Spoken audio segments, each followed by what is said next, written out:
Keith Jones. How you doing, man? I'm doing great, buddy. Good to see you, man. Good to see you. It's been a while. Yeah, it's been a minute. It's been about a month, and your hair is longer. I like it. You got the soul patch going on here. I love it, man. Thank you. So tell me a little bit about the look. I like it. So here's the deal.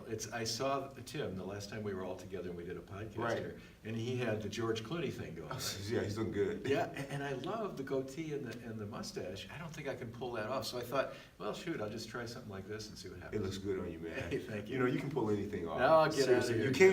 It's the truth. It's the truth. Well, so, how's life in Sedona? Good, man. It's very cool now. We're in the fall. This is our best month. It's October, and October is fantastic. It's probably 85 high, but the mornings are always about 55. Okay. So it's almost like you need a jacket, but it's still kind of sweater weather, in the morning. It's just beautiful. And my garden, holy cow, I got tomatoes, I got cucumbers, I got eggplant, I got mint, I got, you name it, parsley, cilantro, all multi. For a chef like you, who embraces healthy living, man, it's just great, huh? I got to get going for you guys for Thanksgiving, right? Absolutely. I got to get all this stuff together and frozen and, shaped up, dried out, and all that. Right. Before we get into the show, what does the garden do for you? When you walk out there in the garden, does it automatically make you fill you with gratitude? When you see what's there, does it make you present to life instead of worrying about something that happened before or something that might happen in the future? Does it bring you back to the present moment? All of the above, Keith. Absolutely. There's nothing like being in nature. We've talked about that before. Excuse me. Sorry. On these podcasts, but what you really get is the connection to the life force. Right. The same thing that grows your fingernails and grows my hair and grows everybody else's life and bones and so forth is the same energy that grows those plants. Right. And to be part of that and to feel it, it's just a peaceful, calming situation. And as you say, you're so grateful because this is food.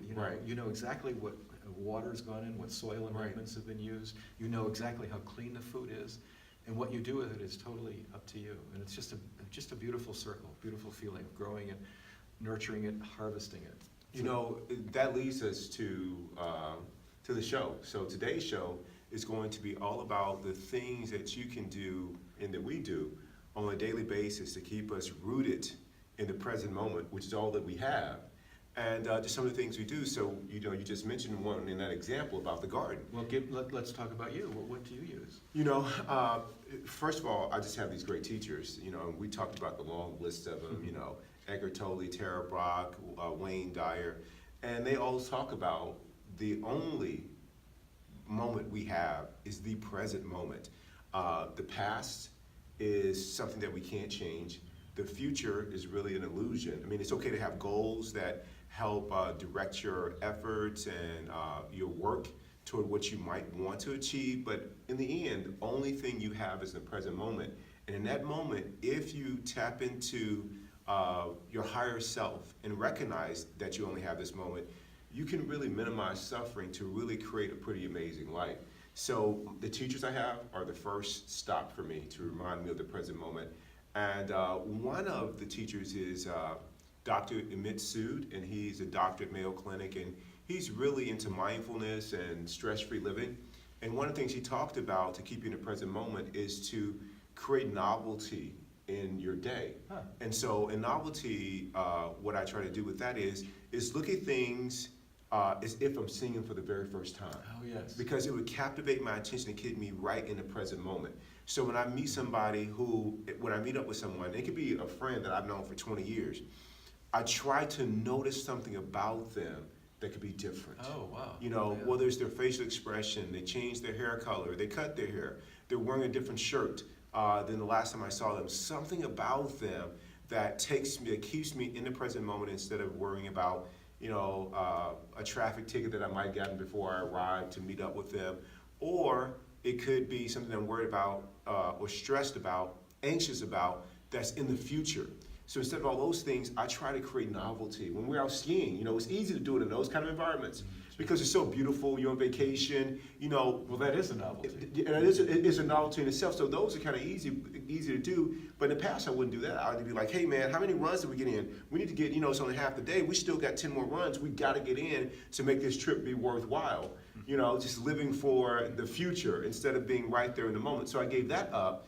But I've started to learn, thanks to Dr. Mitsud, I'm starting to learn of how to observe novelty in a day-to-day life that's routine. Yes. In the traffic, going to work, the same drive every day, but it's really not the same drive. It's a different, drive to work. It's a different drive to the gym. The time might be the same as the last time I went to the gym, but all the things that I'm able to notice and tap into to keep me rooted in the present moment is really, really key. And when I do that, it keeps me calm, it keeps me peaceful. And even if I do have something looming, I understand that whatever is looming is really something that the mind creates and defines it as looming. All it is the next thing or the current thing that I need to deal with. And I do whatever I can in that moment to deal with it. After that, I don't worry about it, don't stress about it, don't become anxious about it. And novelty helps me stay in the present moment. And so that's one of the things I do. That's fantastic. I don't know Dr. Sood. He'll be in the show notes along with the others that Keith mentioned and a few that I'm going to mention. So don't forget to look him up. I want to definitely look at his work. It sounds very interesting. It's really good. Yeah, cool. Well, I think another thing about mindfulness that's so important is that a lot of what we fear are future fears, and a lot of things that we look back on and have queasiness about have to do with regret. And neither the regret nor the future fear is real.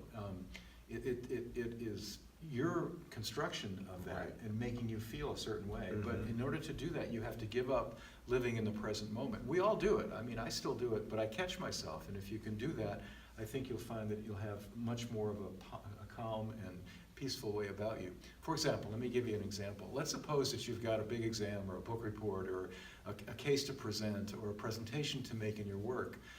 Or you have to have a difficult conversation with a loved one about something, or you're breaking up, or you're, surgery, or an illness, whatever. List it all. We all know what those things are in our own lives.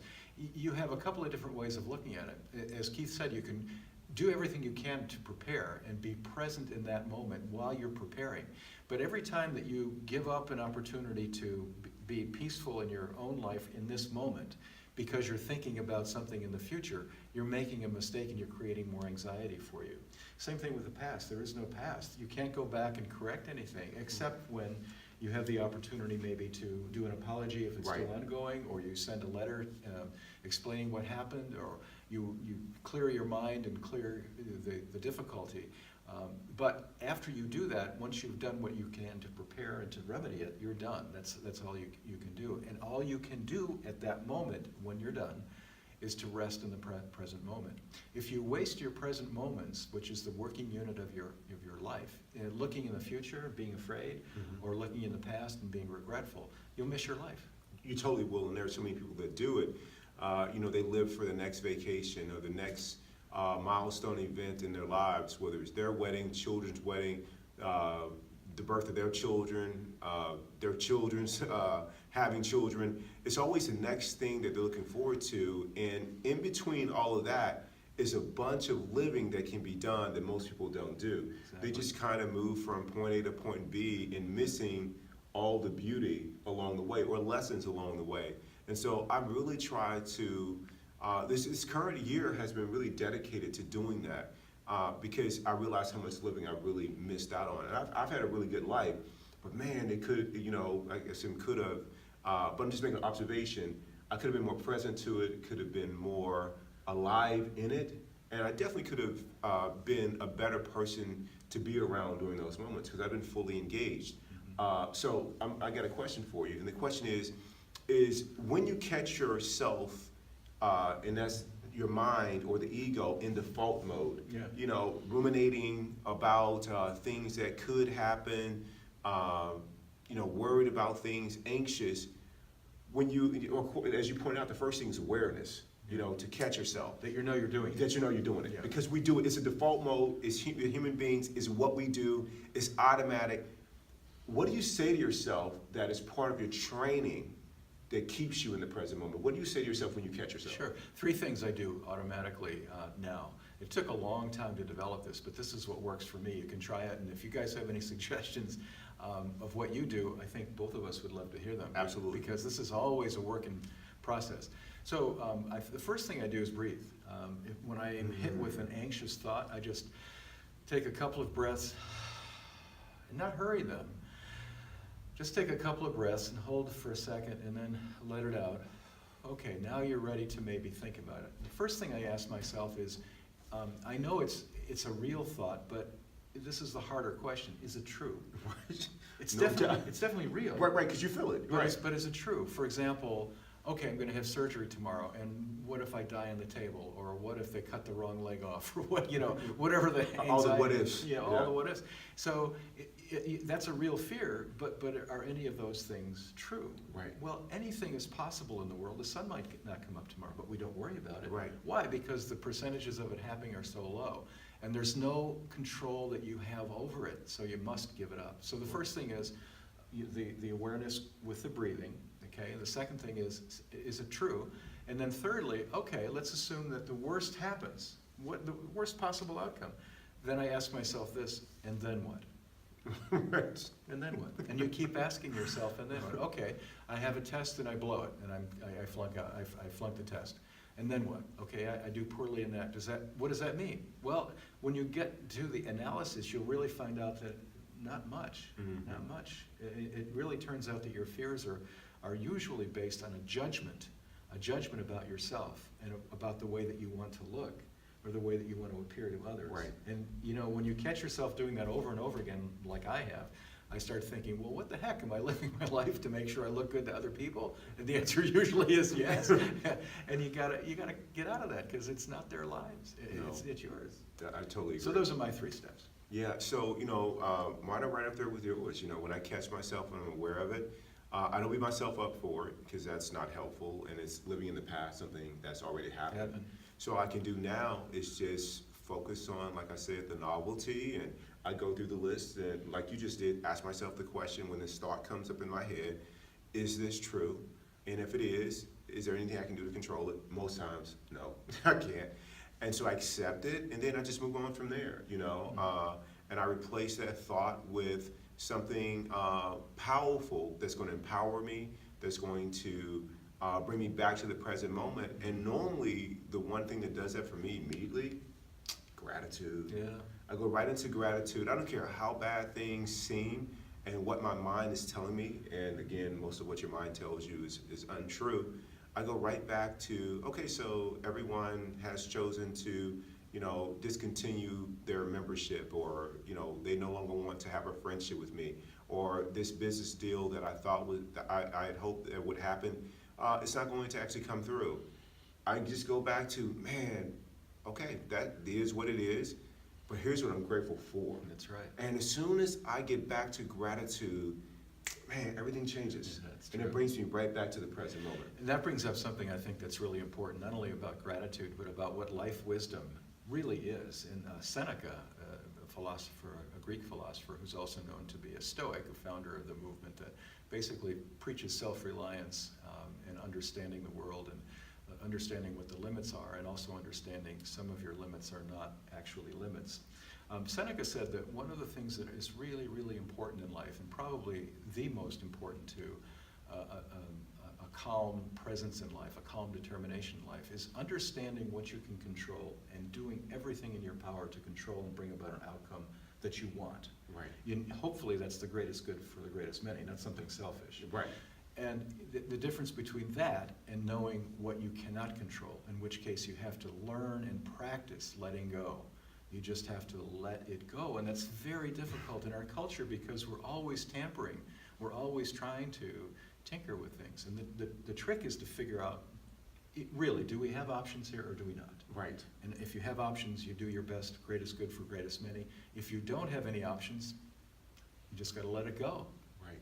And that is the toughest thing for as human beings to do, because we're programmed to try to fix, arrange, make things come out in our favor, and it's just tough.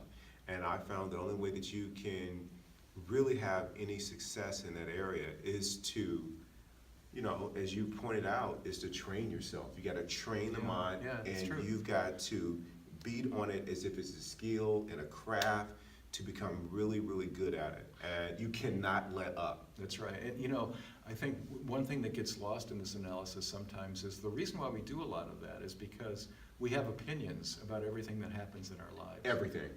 No matter what it is. And when it comes in, whatever circumstance comes in, we have this tendency to judge, always judge it. Is this good? Is it bad? Is it plus or is it minus? And that's a problem, because if you continue to judge, you miss those moments again where you have an opportunity to act without stress and without fear. Right. The judgment is what brings the problem. And the suffering. And the suffering usually comes from wanting something to be a certain way that it isn't. And Right. so if you have no preferences, the way is very easy. If you have a lot of preferences, if people have to be a certain way, you're going to have a very difficult, stressful life of suffering. Right. And I will end the show here. I find to that end that some people will say, well, so I'm just supposed to be like emotionless? No, we're not saying that. What we're saying is that you just even keel. You see the facts, or you see that the weather today is going to be over 100, and instead of judging it and saying, oh, it's so dreadful outside, the weather's awful, you just make a statement of fact. It's hot out. Yeah, and it's a warm temperature, and that's it, instead of judging every single thing that's there. And for those people that see someone and judges plus or minus what they have going for them, what's missing in them, what they did right, what they're doing wrong, instead of doing all that judging, replace all that with just being with the person, and however they show up, they show up. But when you're judging, how do you feel inside? I mean, at the end of the day, when it's all said and done, are you peaceful? Are you happy? Are you calm? More than likely, when you're judging, you're none of those things. That's right. And that's what we're talking about. One of the benefits of the present moment is you get to be those things. You don't the other way. And it's a relief when you allow yourself not to judge yourself. It's such a relief. It feels like your best friend is telling you you're doing everything okay, which you absolutely don't need. You need to do that for yourself. And you don't even have to give yourself a compliment. You can simply say, judging, or this is something that may not be true, or what's the difference? I have, and then fill in something about gratitude. Right. I have 2 arms, 2 legs. The sky is the limit. I can solve this, but I'm not going to do it today. I might do it tomorrow. Or maybe I can't solve it, in which case I'm just going to let it go and do the best that I can in accepting whatever the circumstance might be.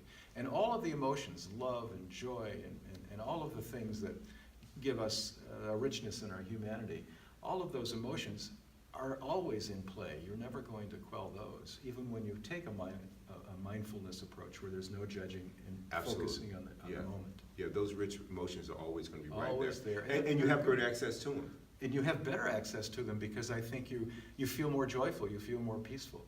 You want to create less suffering, right? That's the whole Right. point of it. You Absolutely. want to have self-reliance and less suffering. And there's a definite correlation a direct correlation between how much judging you do and how much suffering you have.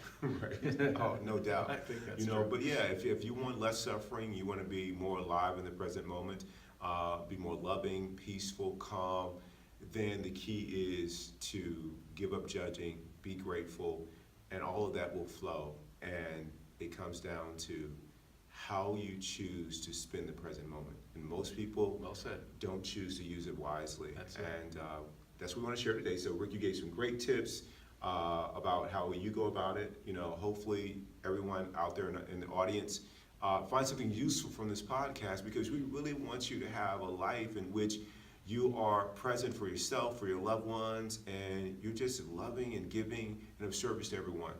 There's no downside to it. It's not a weakness. It's the opposite of weakness. Absolutely. Rick, great show. Great show, man. Thank you, my friend. Always Thank great you. being with